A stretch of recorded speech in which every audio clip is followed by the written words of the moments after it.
you kind of have to get your body back in shape again, and stuff like that. So, I mean, they should be well rested. I don't think they'll have a letdown. I think they might be too amped. And then, yeah, you mentioned like the upcoming games. I mean,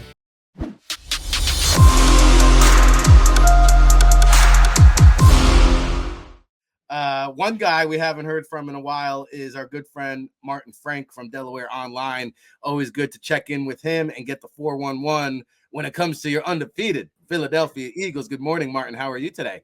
I'm doing pretty well. How about yourself? Doing good, my man. Always good to catch up. It's been a while, and we're still sitting on the undefeated 8-0 record. Commanders coming back around again. Eagles a double-digit favorite for the third straight game. We all know what happened the last go-around. Now, I will say, Washington looked pretty good against the Vikings this past week, and they may be getting Chase Young back, I heard.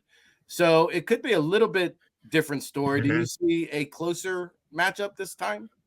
Actually, I do. I think they're probably playing better with Taylor Heineke, a quarterback, than they were with Carson Wentz. It just seems like Wentz got hurt and they put Heineke back in, it seemed like everything kind of calmed down for them a little bit. When Wentz was in there, he was getting sacked a lot. Didn't seem like he really knew what he was doing out there. And Heineke, it seems like he's come in and kind of calmed the situation down quite a bit. And you mentioned Chase Young possibly coming back. I know they opened his practice window like last week and everything. So I'd say there's a pretty good chance he plays on Monday night. So that'll help him obviously too. I think it'll be a better game than it was the first time the two teams met. Yeah, I agree about Heineke. In fact, I thought he was a better quarterback to begin with. I thought they went and got themselves a more expensive Heineke when they traded for Carson Wentz. And, here's the deal. He's good for at least one turnover, maybe two every game. But what I noticed is the body language of the team when he's in the game. He kind of rallies the troops. The players gravitate towards Heineke. He's kind of like one of the guys, whereas Wentz is this, I don't want to say prima donna, but he's this big money quarterback. I don't think the players find him as approachable. And you're seeing it kind of rub off with the way that Washington's playing. Even though they lost, they were in control of that whole game from start to just about finish. And so, I think it's going to be a closer matchup, especially with Chase Young, which can change the dynamic of that pass rush. Because as you know, the strength of that defensive line is on the interior. The Alabama boys, Jonathan Allen, Deron Payne, 4.5, 5.5 sacks each. Montez Sweat on the other end, not too shabby as well. So you throw Chase Young into the equation here. The one thing that Jalen Hurts has struggled with is live bullets under pressure and being accuracy against that blitz.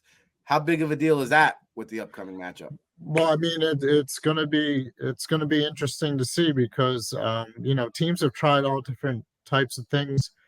With Hurts, they've tried blitzing, and everything like that, and he's kind of had his ups and downs with that. I think lately he's played a lot better against the blitz. But I mean, if Washington get pressure with their front four, they don't really have to worry about that. They could even put an extra man in coverage, or they could put an extra man just to spy Jalen Hurts, and that could affect him as well. I mean, that's not gonna, that could close up some running lanes that maybe in the past he might have taken advantage of. I mean, when you go against the Eagles with a really good defensive line, I mean, it puts a lot of stress on the offense because it makes it easier for the defense. They don't have to send safeties, linebackers in the blitz and everything like that. So they can afford to put a guy just to watch Hurts, or maybe double team on AJ Brown, something like that. So it could have an impact. I mean, the Eagles' offensive line obviously is one of the best in the NFL, if not the best. So possibly they can handle it, and if so, then Washington might have to send an extra blitzer or something like that. an extra rusher. So it's possible that, if the Eagles can kind of control that, force Washington to send like extra players, that could work to the Eagles' advantage. But if Washington's defensive line is able to hold its own and get pressure without having to send somebody, that could definitely affect the game somewhat. Yeah, I see Jamin Davis, one of their inside backers, has 3 sacks on the year, so maybe they send him in on occasion. They also have very stout safety play. They got 3 safeties with over 40 tackles. Derek Forrest, the kid out of Cincinnati, is really making a name for himself with Bobby McCain and Cameron Curl there. But you mentioned the Eagles' offensive line. I wanted to ask you, Martin, because if anybody knows, you would be the guy. Obviously, Lane Johnson's off of the concussion protocol. Malata has the shoulder. We kind of saw him struggle, I thought, more than any game previously. I saw our good friend Aaron Wilson reported the Eagles worked out offensive tackle Fred Johnson yesterday. Now, he was an undrafted guy coming out of Florida a couple years back. He had some stints with the Steelers and the Bengals. He just got cut by the Bucks, I guess. Are they concerned about the tackle depth moving forward? Or are they just kicking the tires here just in case? Are they a little bit uneasy about the Malata shoulder and Lane Johnson concussion, do you think?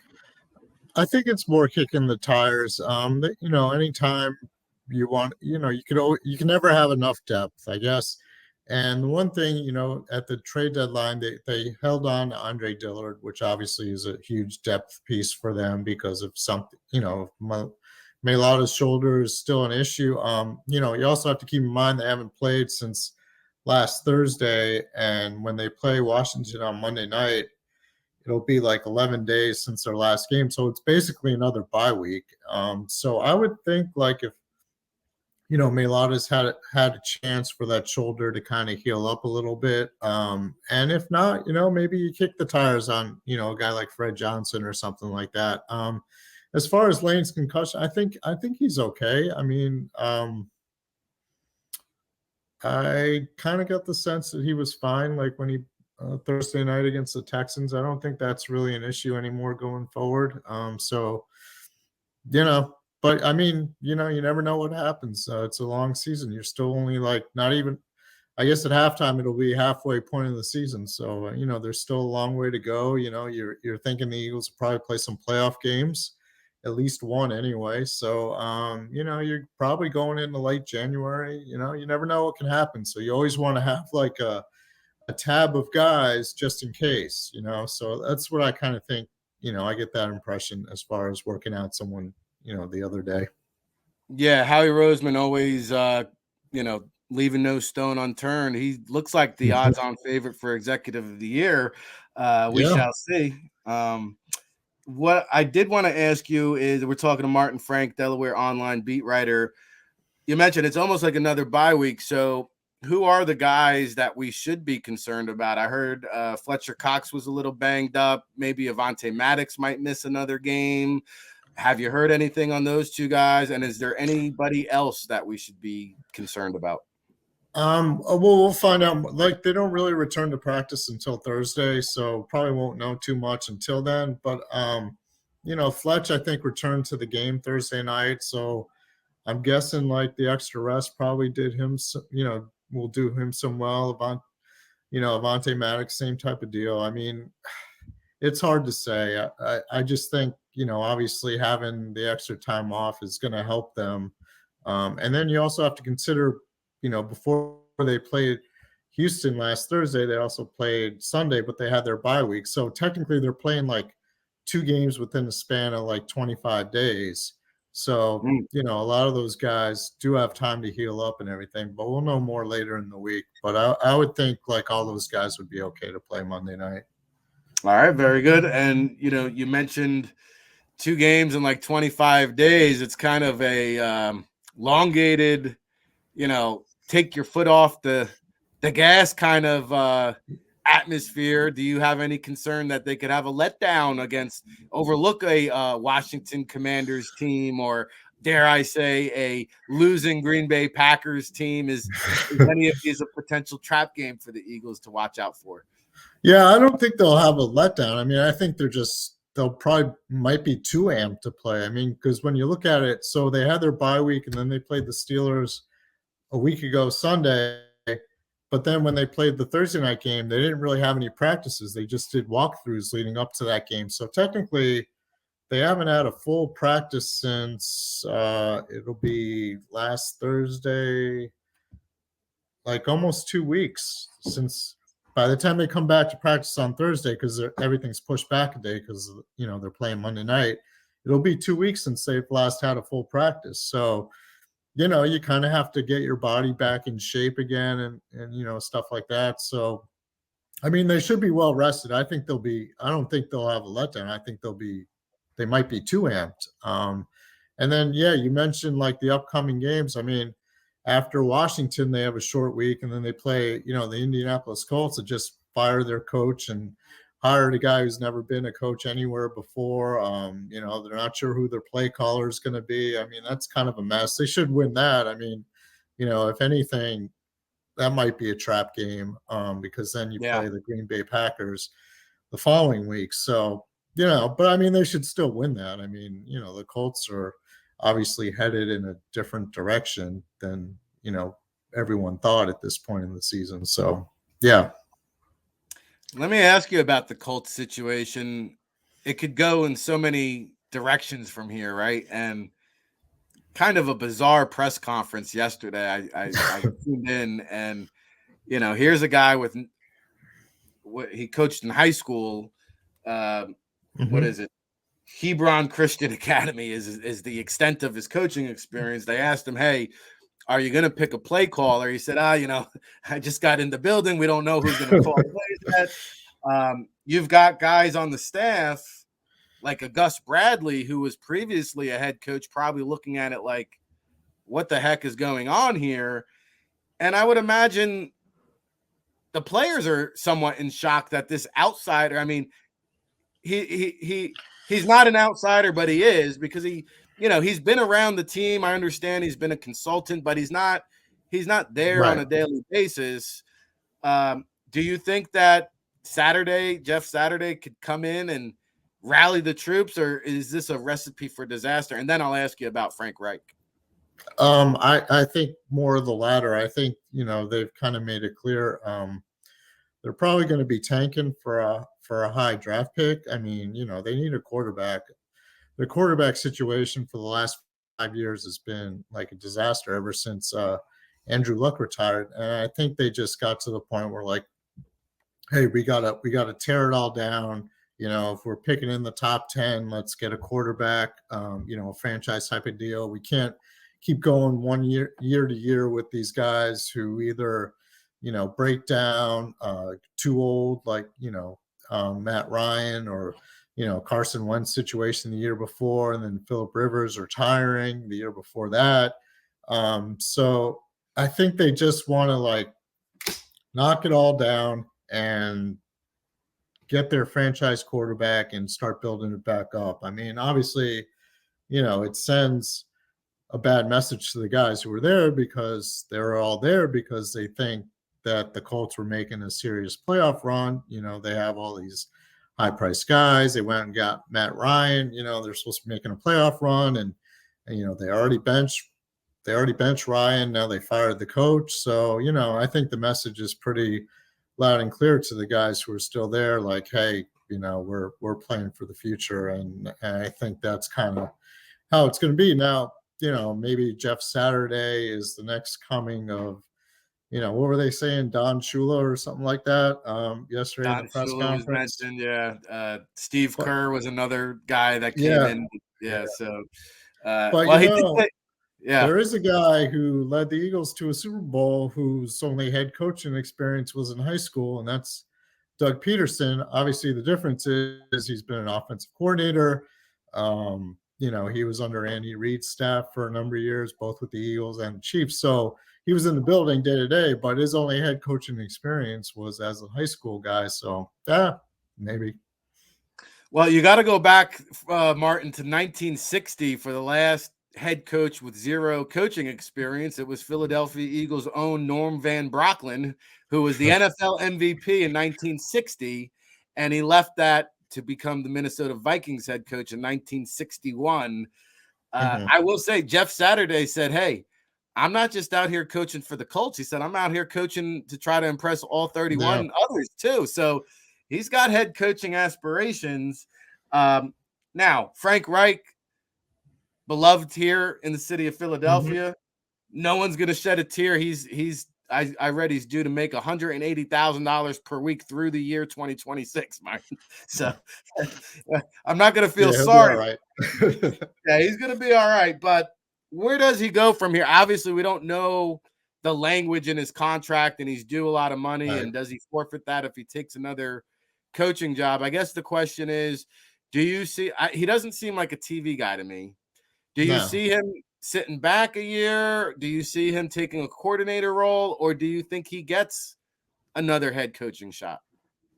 I would lean more towards a coordinator role. I mean, I could see him doing both, actually taking a year off, maybe, consulting with certain teams, maybe even this team, because, he knows Nick Sirianni pretty well. And then maybe after that, maybe taking a coordinator role. I mean, Frank's got his bona fides. He's been a quarterback in the NFL. He's been an offensive coordinator. He's been a successful head coach. I mean, despite what's happened this year, I mean, he's done pretty much a yeoman's work with having four different quarterbacks or five different quarterbacks in 5 different years. They're always pretty much either in the playoffs or fighting for a playoff spot. So, he's got a track record. Any team would be good to have him, but I could kind of see him, kind of taking a year off, being a consultant for a year. I mean, like I said, possibly even here, because he and Sirianni have been together for so long. They know each other pretty well. I mean, Sirianni still keeps in touch with them. I mean, I'm sure when Nick speaks on Thursday, that's going to be a topic of, how he feels about Frank being let go and everything like that. I mean, so yeah, I mean, I could definitely see something like that kind of scenario taking place. Offensive coordinator Shane Steichen has kind of been a hot coordinator name. Maybe he gets a head coaching job in the offseason. Yeah. How about a scenario where Frank Reich slides into the Shane Steichen offensive coordinator? I could see that. Sure. I mean, that would be kind of strange, being like, Nick Sirianni worked for Frank for 3 years in Indy, and now Frank would work for Nick Sirianni. But I mean, it's possible. Those guys are pretty close. I mean, they have a good relationship. But we'll see. There's only so many of these jobs, right? I mean, exactly. But you make a good point. I mean, I think, Shane Steichen could be a head coach next year, and same with defensive coordinator Jonathan Gannon. So, yes, yep. I'm sure the Eagles have to start thinking about that possibility, during the offseason if those guys go, and they both could go. I mean, it's very, very conceivable that could happen. Absolutely. Martin Frank, Delaware News Journal, here with us on the Football Playbook. Now, you mentioned you don't think there will be a letdown. Well, I know Jalen Hurts isn't going to stand for it. He won't let this team play subpar. And I know your latest article touches on, is Hurts the best NFL passer? And before people at home start laughing, I got to say, Martin, well, here's the deal.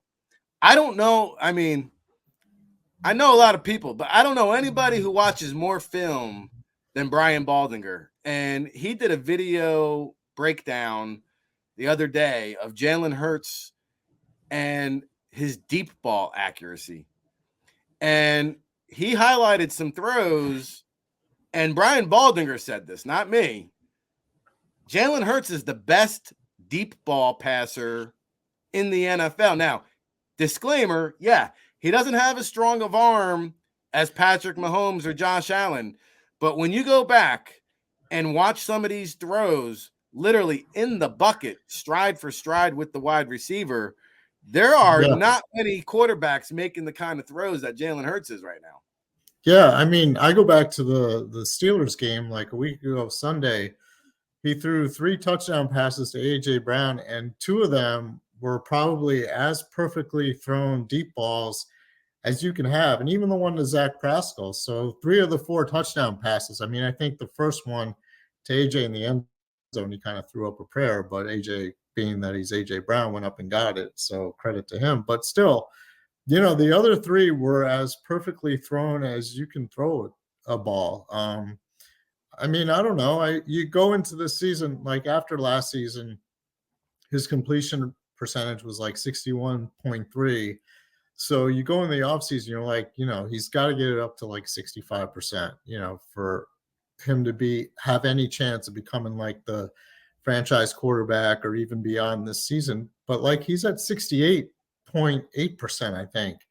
One of the top completion percentages in the NFL. His rating is like 107.8, which is second in the NFL. I mean, to Tua, which is obviously also a surprise, but still, I mean, you can't ask for anything more than what he has produced this year. And this is all as a passer. I mean, last year when they won the 7 out of 10 games to get in the playoffs, he was running the ball like crazy. And, the Eagles were a run-based offense. Well, teams try to take that away, and he's now beating them with his arm. I mean, this is all, Jalen Hurts' improvement from last year to this year. Yeah, obviously getting A.J. Brown helps a lot. I mean, he's one of the top wide receivers in the NFL, but, Hurts is the one orchestrating it and stuff. So, teams were trying to stop the run, Hurts' effectiveness as a runner, and he's beating them with his arm. So what more can you ask from the guy? You still got to make the throws. I would say, I mean, to me, he is the clear-cut MVP halfway through the season, no? Yeah, I mean, he's definitely in that run-in. I mean, you can make a case for Josh Allen up until the clunker against the Jets on Sunday. And, even Allen said, like, you can't win when I'm playing like crap like that. So, I would have to say he's right there. I mean, it'd be hard to find anybody who's having a better season right now than he is. Yeah, Josh Allen now with the injury opens up the door. Hey, add a little hardware to the trophy case. Howie, get ready to pack a few million onto that contract this upcoming offseason. Well, that's another conversation. Yes, that cash register's going cha-ching, cha-ching. Yeah, no, I think we're gonna get to a point where, if the Eagles go further than the Baltimore Ravens in the playoffs, I think it could be Jalen Hurts that resets the quarterback market, not Lamar Jackson. So we shall see. We always enjoy the conversation when you're on the Football Playbook, Martin. What else is on deck for the Delaware News Journal? What are you going to hit us with next? Well, actually, I was doing something coming out tomorrow about, like, the Eagles have a lot of tough decisions to make in the offseason with their pending free agents. And, I'm going to kind of take a look at who they might keep, who they might let go. I mean, they can't keep everybody. I mean, that's going to be pretty obvious. And some longtime veterans who are pretty much well-loved here might be moving on. I mean, they're going to have some tough decisions to make. So kind of look at that a little bit, and just kind of like how Washington has changed, now that Carson Wentz isn't the quarterback. And, is Carson Wentz going to get his job back when he's healthy? I mean, that's another question. I mean, they played well under Heineke. So, we might have seen the last of Carson Wentz back when they played him in September. He could be suiting up for the XFL next. I don't know. He'll get a job there. He'll get a job somewhere. I mean, there's some pretty bad quarterbacks in the NFL right now. No doubt. Well, we'll keep a lookout for the article. I think I could be wrong. I think the Eagles are going to be about 35 million under the cap going into the offseason. It's expected to increase another 20 to 25 million. The cap is, but that Jalen Hurts guaranteed is going to eat up a lot of that money. And I won't spoil the article, but there's at least 10 starters that I've counted that are going to be up for free agency, and probably another half a dozen key role players or so. So the good news is they're all in on this season. Everybody's got to play well to get paid in the offseason. That's not a bad thing, but there will be big decisions for Howie Roseman come the offseason. So, hey, we appreciate the time. We'll keep a lookout for the article, Martin, and hope to have you back here soon.